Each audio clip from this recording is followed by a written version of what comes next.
para una universidad como la San Carlos, que en teoría recibe el 5% de el presupuesto anual, eh, pues no deberían de ser un gran impedimento, pero ya sabemos que no hay una Jetson Nano. Uh, Sin embargo, pues parte de las ARKIS pienso yo que debería de evolucionar hacia eso, ¿no? A empezar a ver cómo es que funcionan los GPUs, el hardware que tiene NVIDIA. Y creo yo que eso debería ser ARKI 2, más allá del IoT, que ya bajó del ciclo de Gartner. Pero bueno, en redes 2 vimos esta arquitectura. Era una arquitectura bastante interesante. Por ejemplo, aquí pueden ver que hay muchos nodos y los nodos están interconectados de tal forma que solo uno de los nodos está subiendo cosas a un servidor. Y ese servidor es el que se maneja con las bases de datos, con el cliente final. Al final del día, a ese servidor le llamamos gateway. Y hoy les voy a mostrar más o menos cómo es que se conecta en dispositivos IoT a cloud. Y vamos a ver un ejemplo al final. Entonces, bajo esta arquitectura también nos podemos empezar a hacer muchas preguntas que no están en la literatura que hemos visto hasta ahora. Por ejemplo, en IPC2, que se miran los diagramas UML, eh, en ningún momento miramos cómo hacer un diagrama de despliegue de, yo qué sé, dispositivos IoT. Y eso es porque, pues, Guatemala y en realidad la rama del IoT nació más o menos por ahí del 2010. En Guatemala está todavía en proceso. Otra de las preguntas que nos podemos hacer es cómo se agregan los datos a las pipelines o cómo es que funciona el IoT dentro de pipelines de datos. Así que, en general, podemos ver que existen redes inalámbricas de los propios dispositivos. Sin embargo, tiene que existir un dispositivo el cual suba los datos. Y hoy vamos a ver cómo hacer esa interfaz. Así que la conferencia de hoy es Big Data, the Internet of Things. Pues me voy a presentar brevemente. Y luego vamos a revisar algunas cosas en cuanto a IoT en la actualidad de Guatemala. Si es que existe, si es que no existe, y luego vamos a ver varios ejemplos de datos, ¿no? Entonces, gracias a un programa que está financiado por Huawei y por la ITU, que la ITU es la Agencia de las Naciones Unidas de Tecnologías Digitales, nosotros estamos pudiendo investigar en la USAC sobre redes de sensores y cómo hacer modelos de machine learning dentro de esas redes de sensores. Es bien curioso porque cuando me puse a hacer el contenido de esta presentación me di cuenta que en ningún momento hacemos esa interfaz con cloud aún. Y el motivo es porque mucha de la infraestructura que está en la U, que es en donde se está montando el proyecto, pues no utiliza cloud. O sea, hay servidores ahí, por ejemplo, estuvimos platicando con el ingeniero Marín, el del DTT, y me comentó que el servidor que ahí tienen un servidor en la escuela de sistemas, pero que creo que no está conectado a internet per se. No estoy del todo seguro, eso me lo comentó, pero voy a confiar ciegamente en su palabra. eh, Así que en general es como bien curioso empezar a ver cómo es que estos dispositivos pueden ya tener una interfaz en cloud, por ejemplo, conectarlos a una EC2, ¿no? Así que si no me conocen, pues yo me llamo Sebastián Valle. El año pasado el año pasado fui asistente de investigación para un proyecto de IoT eh, fue para una universidad de Estados Unidos que se llama Arizona State y para Unicamp. Unicamp está en Brasil. Eso fue por medio de una ONG que se llamaba Science Voices. Science Voices lo que quería empezar a hacer era monitorear las abejas latinoamericanas, que específicamente se llaman Yataí, si no estoy mal. Eh, pues ese tipo de abejas solamente existen en nuestra región y querían empezar a hacer sensores y pues un estilo de iniciativa que es un marco de trabajo para poder compartir los datos entre distintos investigadores. Una de las cosas que sucede con muchas ramas de la investigación en Latinoamérica es que no hay un marco de trabajo para compartirse los datos de ninguna forma. E incluso si ustedes conocen a Shunik, que es él fue presidente de Computer Society hace un tiempo. Él está haciendo su tesis actualmente de cómo es que la falta de las bases de datos abiertas en cuanto a datos agroindustriales y del ambiente afecta a la economía guatemalteca. Uh, es bien interesante. Pues en 2022 fui becario del Departamento de Estado. Gracias a esto pude capacitarme en Texas Tech, en Texas, obviamente. Y el año pasado empecé a trabajar en un proyecto, que el proyecto es propio, lo tenemos con un par de estudiantes.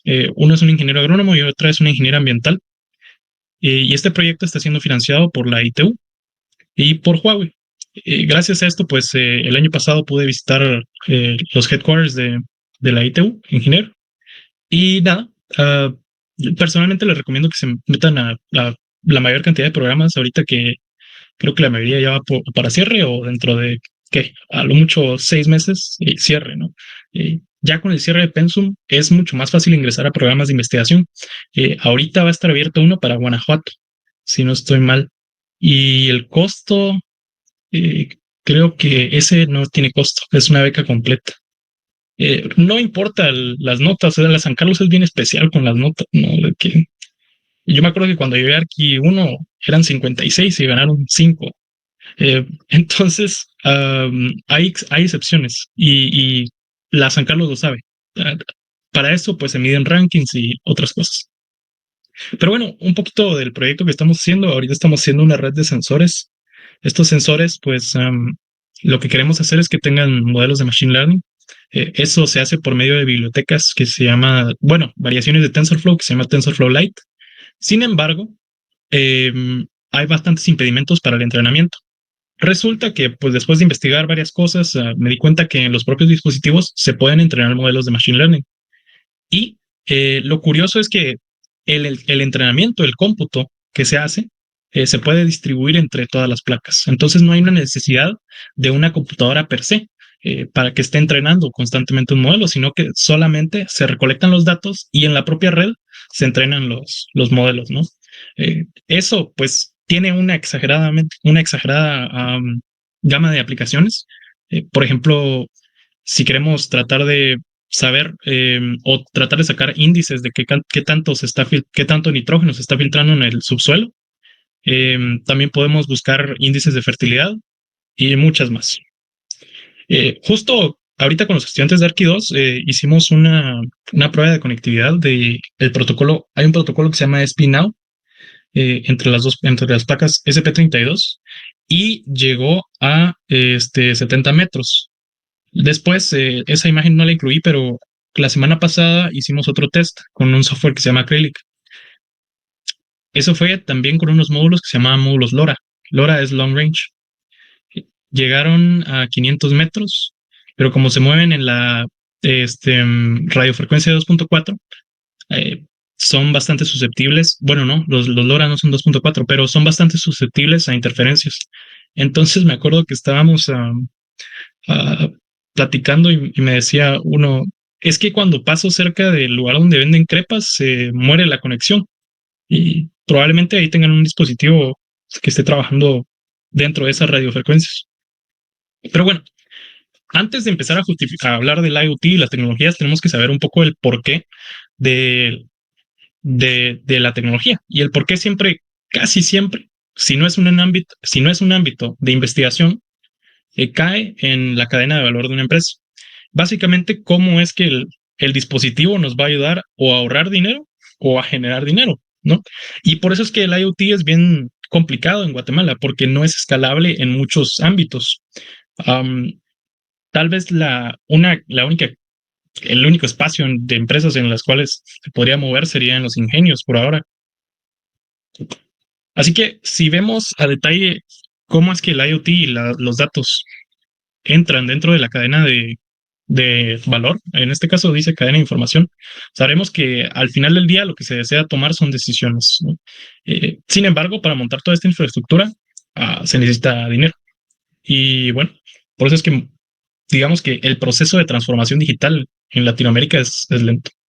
Otro asunto es que la penetración del Internet en Guatemala solamente es del 60%. Eso, pues, es un gran impedimento para la implementación de literalmente el Internet de las cosas, ¿no? Y cuando hablamos de IoT, yo pues he leído varios libros para dar el curso de Arqui 2, y generalmente no hay una definición per se. Más, o sea, siempre las definiciones recaen en cosas que están conectadas, y eso no es formal, ¿no? Así que podríamos hablar del IoT en nuestra época como un estilo de periodo de transformación en el cual los dispositivos están empezando a conectarse entre todos. Por ejemplo, ustedes están generando datos ahorita en este Meet. Nosotros generamos datos todo el tiempo con los teléfonos celulares y incluso dentro de las propias guías que provee el PNUD para la implementación de procesos digitales en países menos desarrollados es utilizar los teléfonos celulares porque traen una gran gama de sensores.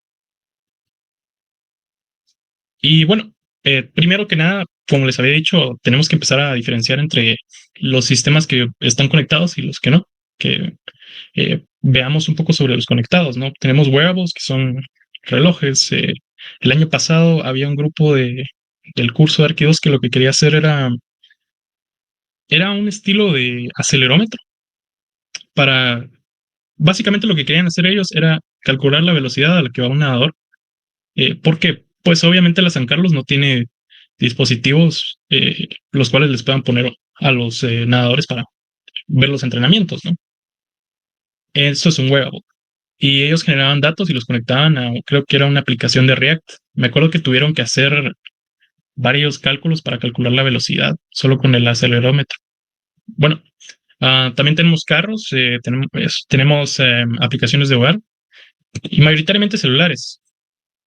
Información tenemos en todos lados, pero no son datos.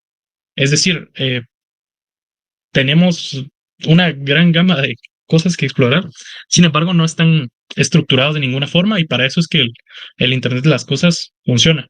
Nosotros tenemos información y la queremos pasar a insights al final del día. Sin embargo, necesitamos un intermediario y el Internet de las cosas funciona como ese intermediario. ¿Ok? Supongamos, yo qué sé, justo en modelación y simulación 2 que se ve. Hoy estaban platicando de lo que hacen las azucareras, que buscan cuantificar la sacarosa. Eso se hace por medio de unos sensores que se llaman NIR. NIR es eh, infrarrojo cercano. Básicamente lo que hace el sensor es que emite una gama de infrarrojo y dependiendo de lo que regrese, es la cantidad de clorofila que tiene la planta. Y eso se puede correlacionar después a los niveles de sacarosa. Entonces, ese es un ejemplo claro de cómo podemos cuantificar lo que está en el mundo real a partir del Internet de las cosas. El Internet de las cosas, pues nació, si no estoy mal, a ver, creo que no agregué el año ahí, fue en 1980, ¿no? Entre los 80s y los 90s. Básicamente, Kevin Ashton, que es esta persona que ven ustedes acá, él empezó a meter tarjetas RFID dentro de, si no estoy mal, era una empresa de manufactura y logró facilitar ciertos procesos en cuanto a el inventariado. Básicamente, él dijo, cosas, me gusta ese nombre.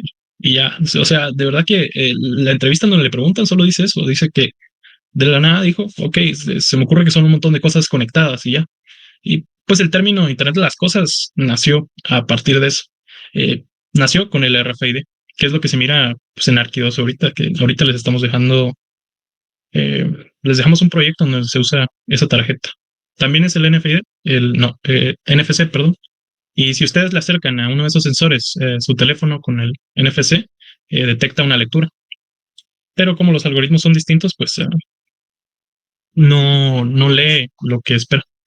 Ok, es muy bueno que regresemos al diagrama de Gartner de Seminario de Sistemas 1 y veamos en dónde es que se estaba posicionado el IoT en 2015.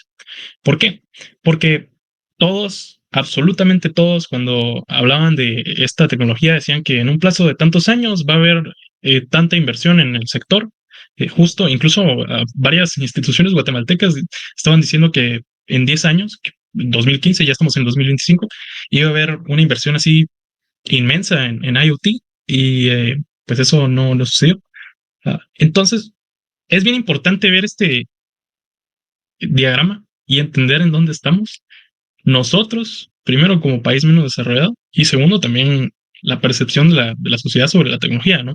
Hace 6, 7 años todos querían meterle blockchain a sus aplicaciones, pero absolutamente nadie de esas personas que al final del día es lo que busca es una atracción de marketing, sabe que es blockchain. Lo mismo con inteligencia artificial, Lo mismo con IoT. Todas las tecnologías han pasado por ese proceso. Y Guatemala, pues algo que me gusta mencionar aquí, que no lo dice en el seminario, es que Guatemala no sigue exactamente este ciclo al mismo tiempo que los países más industrializados.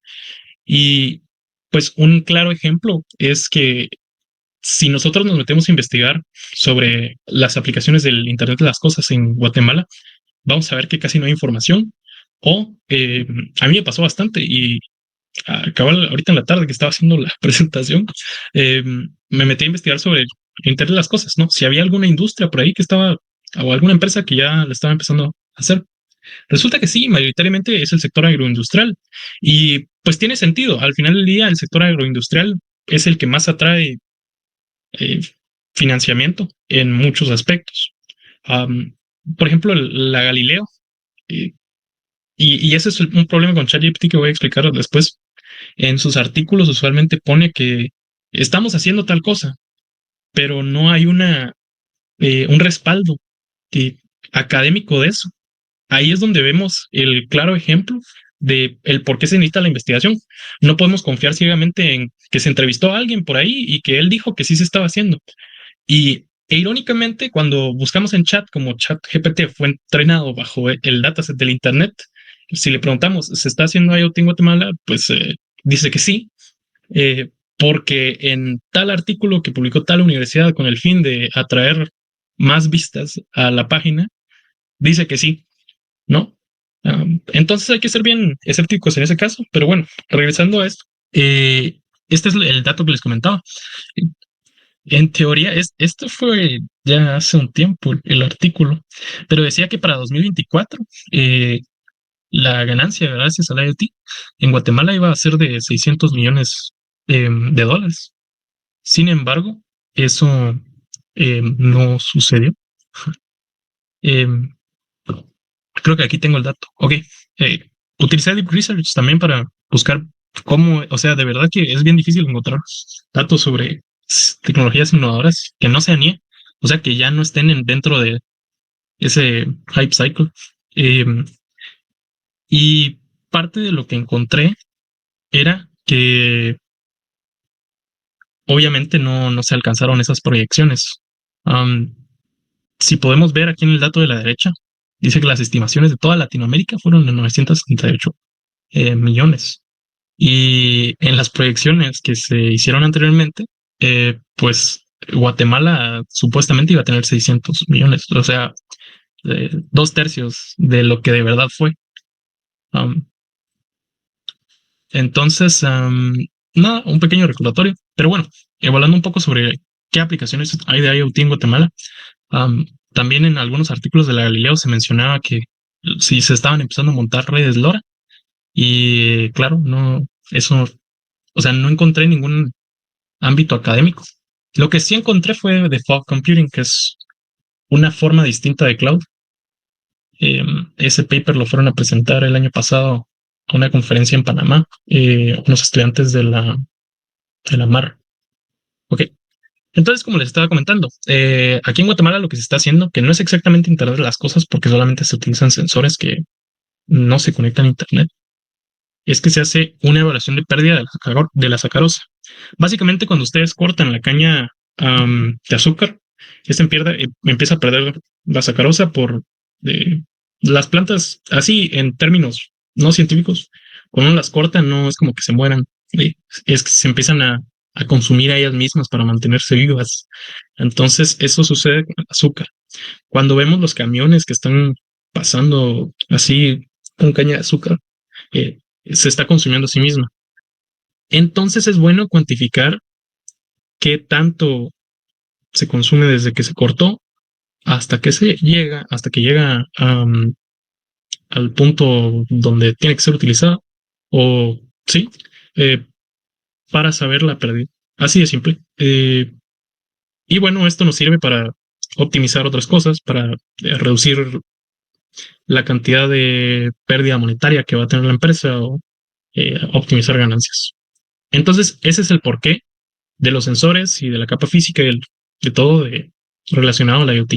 Otro asunto bien interesante, por ejemplo, es que se pueden generar mapas de variabilidad en el sector agrícola, algo que es muy importante es la aplicación de fertilizantes, ciertos nutrientes, macronutrientes, ¿no? Nitrógeno, fósforo, potasio.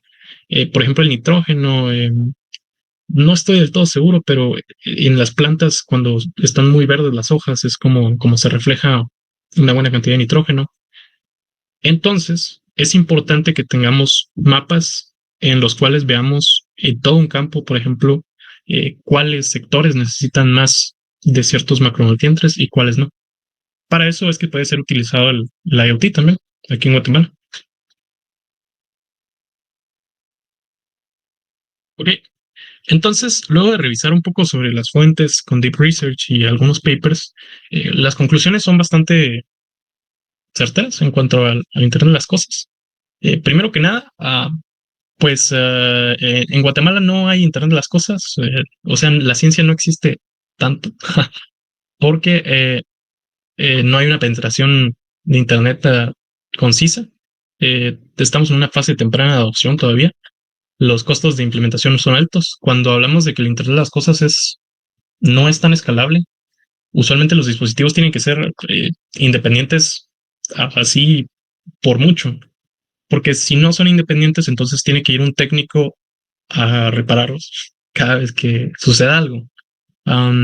Justo ahorita yo estaba platicando con la ingeniera que está en el proyecto que tenemos nosotros, ella trabaja para el MEM, y me estaba contando que ahorita habían hecho una alianza estratégica con una ONG.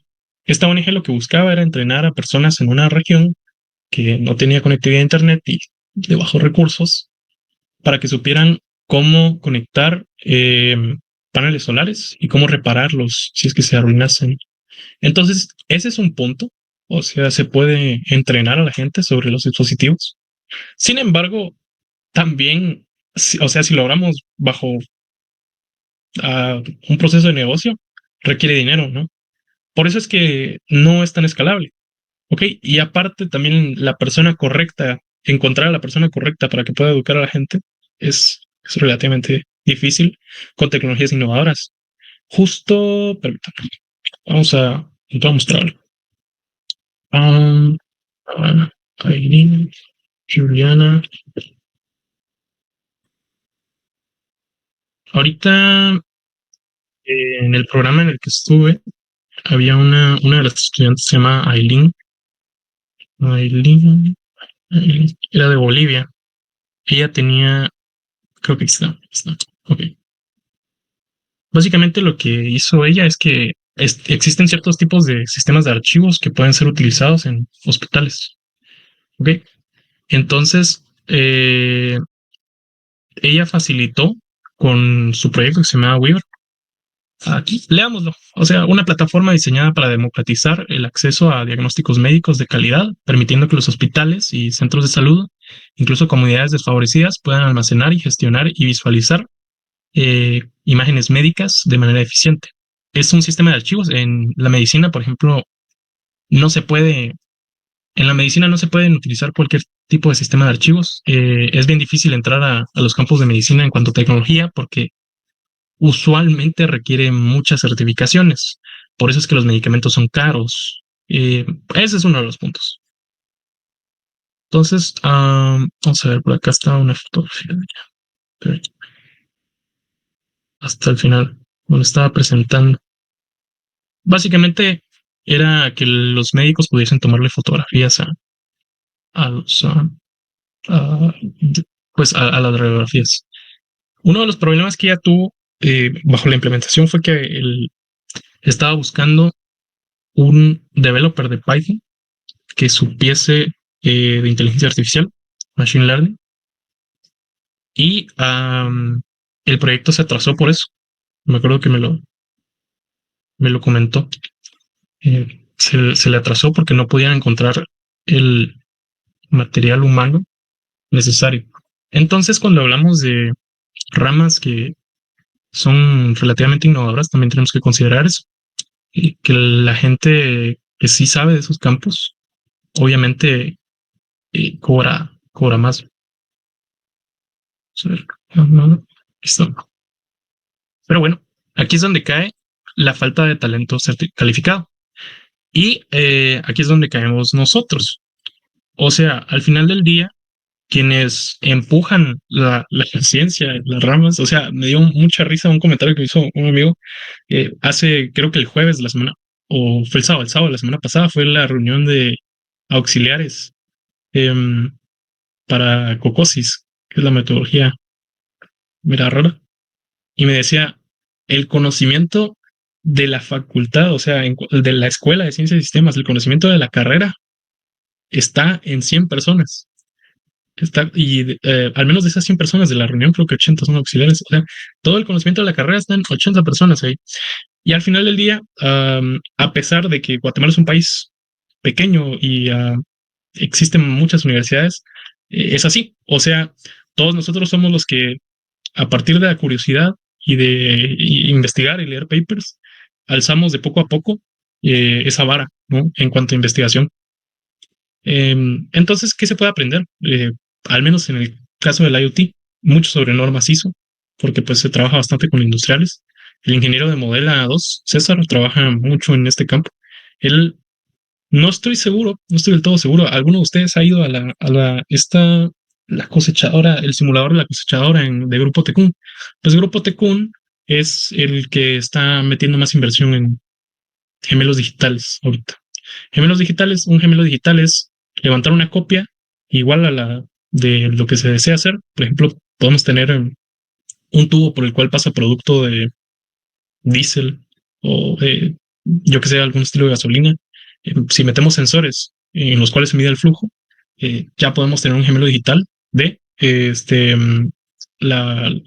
tubo, ¿no? Eh, la tubería. Entonces, lo que buscan los gemelos digitales es hacer una copia del mundo real para poder predecir cuándo es que van a suceder ciertas cosas, ¿no? Ahí es todo un proceso, ¿okay? Es jalar los datos, luego van a un modelo de machine learning, etcétera, etcétera. Bueno, y otro asunto que tal vez me gustaría comentar antes de ir a la otra parte. Por ejemplo, había una plaza abierta que era para IoT, que era una consultoría que estaba haciendo Naciones Unidas y USAID. Y justo ahorita, antes de la reunión, lo fui a buscar. Yo se la compartía a mis estudiantes y ya la quitaron. Eh, Esos son algunos de los efectos de que USAID haya muerto. Pero bueno, acá tenemos un pequeño ejemplo, con AWS, que AWS busca bastante integrarse en plantas. ¿Cómo es que se puede crear la visibilidad de las plantas? Y, ok, esto lo vamos a ver después. Aquí ya queda un tiempo. Cuando hablamos de Big Data, tenemos que entender que existen 4 características fundamentales. Que la primera es el volumen, la variedad, la veracidad y la velocidad de los datos. Y si lo piensan, la mayoría de las cosas, o sea, las optimizaciones que suceden usualmente en los sistemas recaen en estas, al menos en cuanto a datos. ¿Okay? ¿Por qué se usa Apache Spark? Por la velocidad, ¿no? ¿Por qué es que tenemos que tener un proceso ETL? Por la variedad de los datos. ¿Por qué hay data lakes? Que los data lakes pues, son espacios en los cuales se guarda data que no está estructurada por la variedad. Big data, por el volumen, ¿no? Así que la veracidad son cosas que usualmente recaen en la mítica capa 8, porque pues nosotros desde un sistema no podemos verificar si son ciertos o no los datos. Pero bueno, sigamos. Cuando hablamos de IoT, en general tenemos dispositivos y tenemos un gateway. Este gateway lo que hace es que conecta los dispositivos con cloud. Y dentro de las capas de Analytics y de IoT, podemos ver distintas, ¿no? Que tenemos los dispositivos, tenemos uno que conecta todos los dispositivos a la cloud y luego ya podemos empezar a ver cosas de datos. Entonces, podríamos establecer pipelines para hacer streaming de los datos en tiempo real. Tenemos el guardado de los datos, bases de datos, analíticas, que, bueno, las analíticas pueden ser sacadas con Power BI, Tableau, y las aplicaciones. Al final del día, um, si alguno de ustedes alguna vez ha hecho una aplicación hay una plataforma bien chafa que es de Microsoft, es Power Apps. Son para sacar aplicaciones rápido. Esas tienen integraciones con Power BI y aplicaciones de terceros también. Los dispositivos, por ejemplo, tenemos lo típico que es software, hardware, pero lo interesante es que existen SDKs. Los SDKs son Software Development Kits y esos son los que nos permiten conectarnos a cloud. Entonces, miremos un pequeño ejemplo de una arquitectura que utiliza IoT. Veamos que entran los datos, o sea, hay un procesador de datos, probablemente es un agregador, o sea, que se junten todos los datos. Las gateways también funcionan como agregadores, es decir, entran de muchos sensores y yo qué sé, de un montón de JSONs que entran, unen todos en un JSON, eso es un agregador, eso es un componente. Ok, entra una cola, en este caso tal vez podría ser RabbitMQ, y ya se empieza a ver el asunto en Analytics, ¿no? Que hay una alarma, se puede ver la demanda. Así que este es un ejemplo de muchos que podemos tener. Eh, Como les había dicho, aquí está el IoT Gateway, es el que usualmente permite la conexión con cloud y muchas de las aplicaciones recaen tener gateways. Aquí en Guatemala no existe, pero hay redes LoRa en Estados Unidos que lo que permiten es que nosotros tengamos ciertos dispositivos LoRa, esos dispositivos tengan un permiso de gobierno y se puedan conectar a una red que no es necesariamente el 3G, sino que es, yo que sé, 4G, 5G, no, perdón, es LoRa, funciona en otra radiofrecuencia. En este caso, son cajas que están siendo cargadas por un camión. Otro ejemplo son estas bicis que están si no estoy mal, San Francisco. Estas bicis lo que tienen es que tienen unas placas integradas que traen un módulo de tarjeta SIM cada una. Entonces, ¿qué es lo que hacen? Se conectan a Internet y con ellas se puede trazar en dónde es que están los usuarios la mayor parte del tiempo. Y bajo eso podemos sacar correlaciones, ¿no? Muy bien. Entonces, cuando hablamos de Big Data y el IoT, tenemos que tener bastantes conceptos claves. Pero primero es la ingestión de datos, ¿no? Esa es la colección de los datos desde distintas entradas. AWS, por ejemplo, tiene AWS IoT. Ahorita ya tienen varias más, que es la que vamos a ver ahorita en unos 5 o 10 minutos, porque ya se va a terminar. Azure tiene el IoT Hub. Justo el año antepasado, me acuerdo que yo ni siquiera había llevado Orga.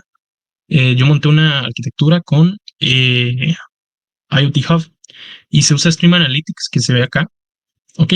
Para pasar los datos a los servicios que ya se necesitan. Entonces, miremos un poco sobre las arquitecturas que se utilizan aquí en Cloud, que al final del día están de cierta forma enlazadas con IoT. Tenemos aquí la de Azure, IoT Hub, se utiliza Azure Functions, y que eso es como un estilo de Lambda. Y todo va a caer a un data lake, porque la data no está estructurada. Luego de eso, tenemos varios servicios. Por ejemplo, está Machine Learning, el Stream Analytics sirve para servir los datos en tiempo real. Tenemos un Data Explorer, Databricks, ¿ok?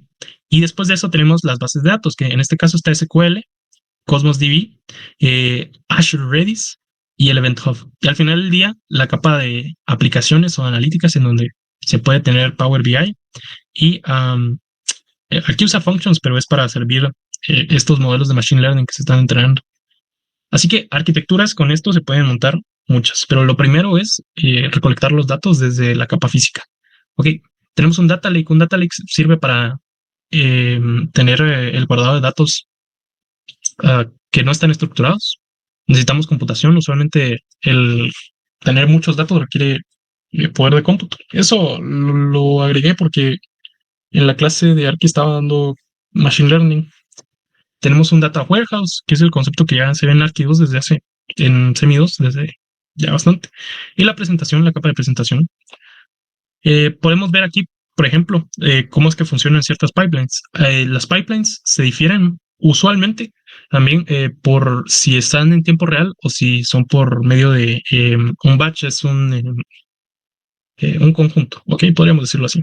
Entonces veamos que aquí hay una. Ok, tenemos el origen, una base de datos, un mainframe, archivos, una API. Y todo esto recae a un data lake, después un data warehouse y de último ya tenemos la destinación que está Blob. En este otro caso, necesitamos el proceso de extracción y transformación aquí. Ok, en este caso podemos ver que los datos primero pueden caer a un data lake y después ya pueden caer a la base de datos. Aquí no. Y tiene que existir un flujo de datos, ok, más ¿cómo lo digo? Que se adhiera al tiempo real. Aquí está, por ejemplo, también un dispositivo IoT. Y bueno, dentro de la ingesta de los datos pues el IoT entra mayoritariamente dentro de la ingesta de datos.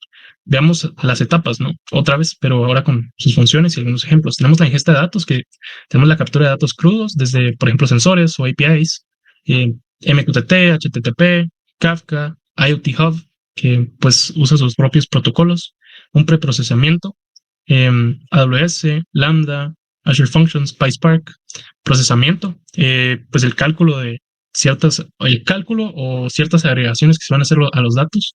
Para eso se utiliza Spark. Y el almacenamiento, tenemos pues lo típico, ¿no? S3, Azure Data Lake. Y de último podemos empezar a explorar ya modelos de Machine Learning, pero que estén en la nube.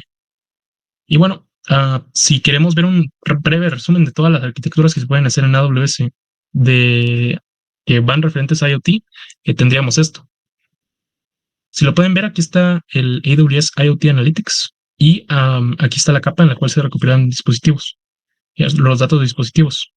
Este es otro ejemplo, pues los dispositivos se recuperan desde el AWS IoT Core y luego ya se conecta a varios servicios de analytics como este de Apache que se llama Kinesis. Pero bueno, exploremos un poco sobre eso. Yo creo que voy a empezar a presentar eso ahorita. Un data pipeline básicamente lo que es un conjunto de transformaciones que se le hacen a los datos.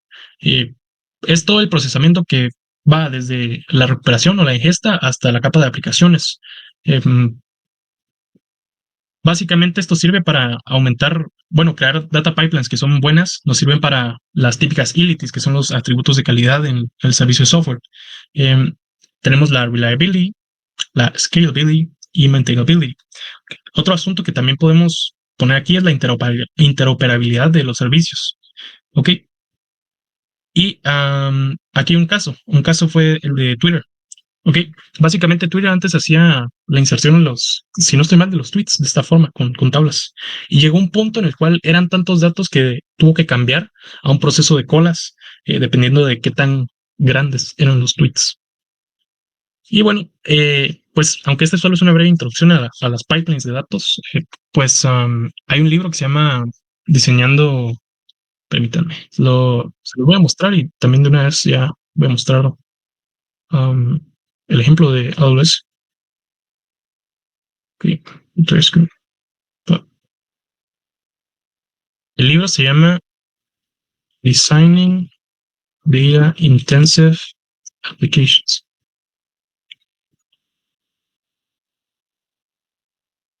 Ok. Estos libros de O'Reilly suelen ser muy buenos porque no son libros tan técnicos en el sentido de que no utilizan lenguaje que necesite mucho expertise. Así que les recomiendo para seguir explorando eso. Pero bueno, veamos un poco el ejemplo de AWS. Si ustedes vienen a AWS y van a los servicios, van a encontrar que está aquí el AWS IoT y van a ver que hay un montón. Incluso aquí está LoRa, ve que LoRa es Long Range One, obviamente es una red LAN. Veamos que también hay varios modelos ya hechos con anterioridad. Y el que nos interesa a nosotros es el IoT Core. Entonces, también tenemos IoT Analytics, ¿sí? Que pues, es su propio módulo para explorar los datos. Entonces, acá vemos que existe varios módulos, varias secciones que están a la izquierda. Obviamente lo primero que haríamos sería conectar un dispositivo, pero para las placas SP32 hay que seguir un proceso distinto. Nos tenemos que ir primero a Devices, ¿ok? Y aquí vamos a tener las cosas, ¿no? Las míticas cosas. Aquí yo ya había creado un dispositivo, se llama Seminario. Pero básicamente el proceso de creación, ustedes crean una cosa. Ok, pueden crear varios dispositivos. Por ejemplo, cuando uno utiliza una gateway o solo uno, vamos a crear uno, le vamos a poner SP32. Y hay que establecerle ciertas políticas porque los dispositivos al final del día lo que hacen es que consumen endpoints, al menos en la SP32. Hay otras formas, pero ese es el proceso que propone AWS, usar No Shadow. Y aquí vamos a generar los certificados, ¿ok? Que son las llaves, básicamente. Tenemos que escoger una policy, ¿ok? Básicamente las políticas, lo que hacemos es que abrimos o cerramos puertos, le damos permiso a los servicios de que hagan ciertas cosas. Y aquí nos van a empezar a generar algunas llaves. yo voy a borrar esta cuenta um, después de la presentación, pero hagamos acá, ponemos, aquí voy a dejar las cosas, algunas cosas. Aquí está la llave pública. Okay. Este, en las Raspberry Pis, por ejemplo, se utilizan SDKs, que es como una herramienta que nos permite conectarnos a los distintos servicios de cloud. Es distinto. Así como usualmente se le da un permisos a 80. A ver, ¿cuál era cuál?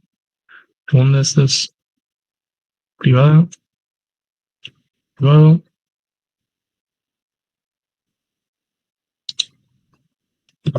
público. Es el certificado. Y de último necesitamos este root CA. Ya lo había bajado. Bueno, entonces aquí pegué todas estas claves.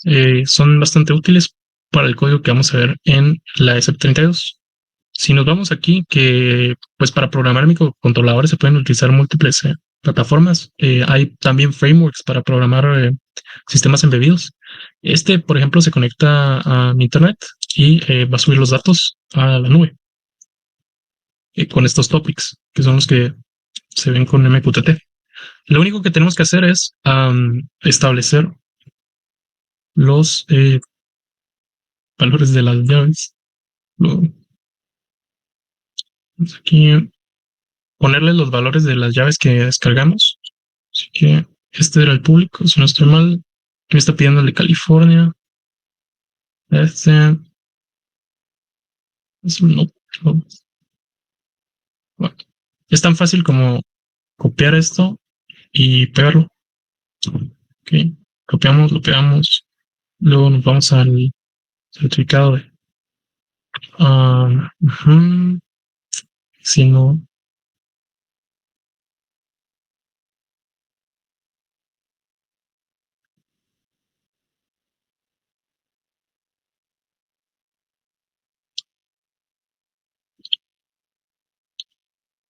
el certificado está acá. Yo voy a terminar, ya terminando. Y la del dispositivo que es esta. La voy a abrir en LibreOffice. No,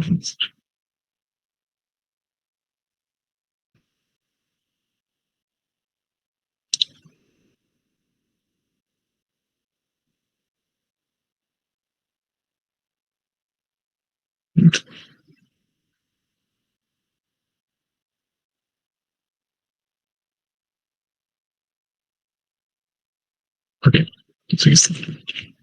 Sí. Va. Entonces, ahorita ya tengo conectada una SP32 que en teoría va a enviar estos datos a cloud. Si no funciona, perdónenme. Sí. A ver. Ok, DevKit con 7. Ajá.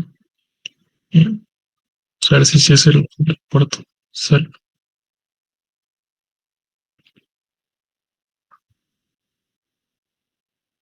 Puertos.com. Ahí está.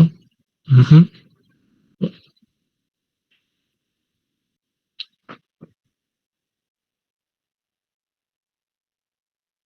No puede ser, no está instalada. No se instala. Si no, terminamos la conferencia como las clases de FPH con el ejemplo inconcluso. Um, está sí, pero client está. Está.